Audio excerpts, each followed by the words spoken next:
gives me great pleasure to talk about this next performer. They happen to be my burlesque mother. They actually named me. No? They actually named me. When I was coming up with my burlesque name, I threw ideas at them, and she threw this one back at me, and it just stuck. And then I'm Macaroon, and this person happens to be the co-producer of the show, co-founder of Play.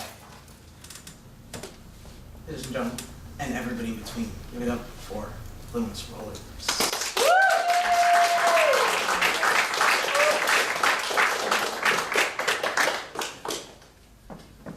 Hi. So, I'm going to be a cliche millennial because my printer broke and read this off my phone. People say every so often you should do something that scares you. Speaking in front of a room full of people scares the living whatever out of me, so I thought I'd do it for y'all today. Trigger warnings, because those are important. Abuse of various kinds, eating disorder, defamation, death. Anxiety and depression. PTSD. There's a lot. You don't look sick. You don't look disabled. I've had never-ending medical diagnoses, whatever, my whole life.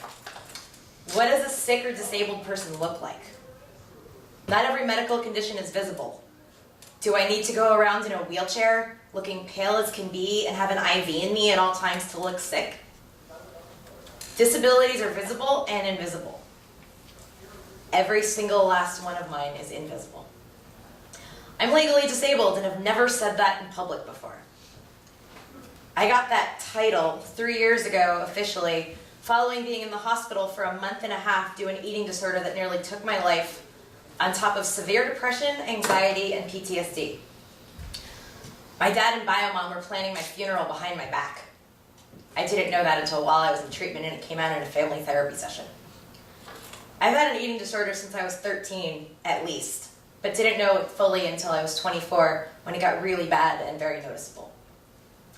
An ex at one point said to me, "You could use some meat on your bones." When at that time I was the smallest I was at my full height.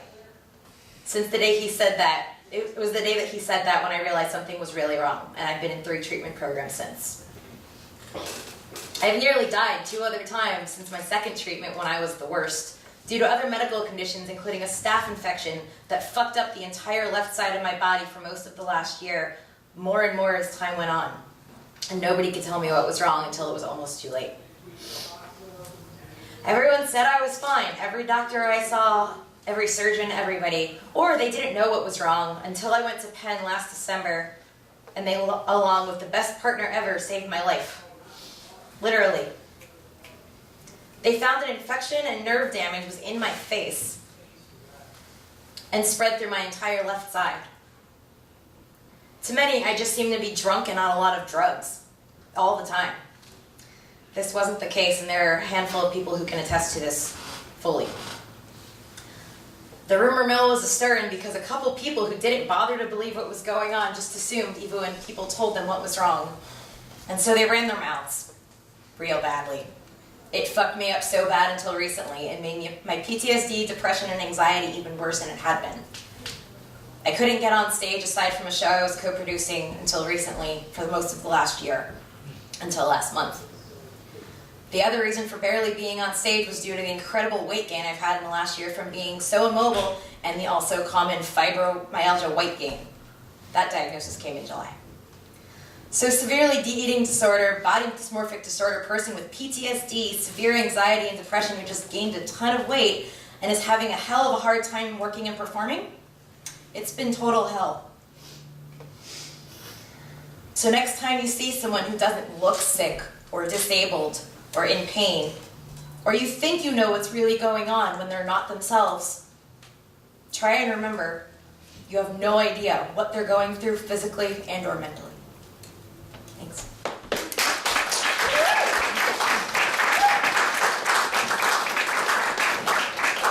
Miss Rollerhoops.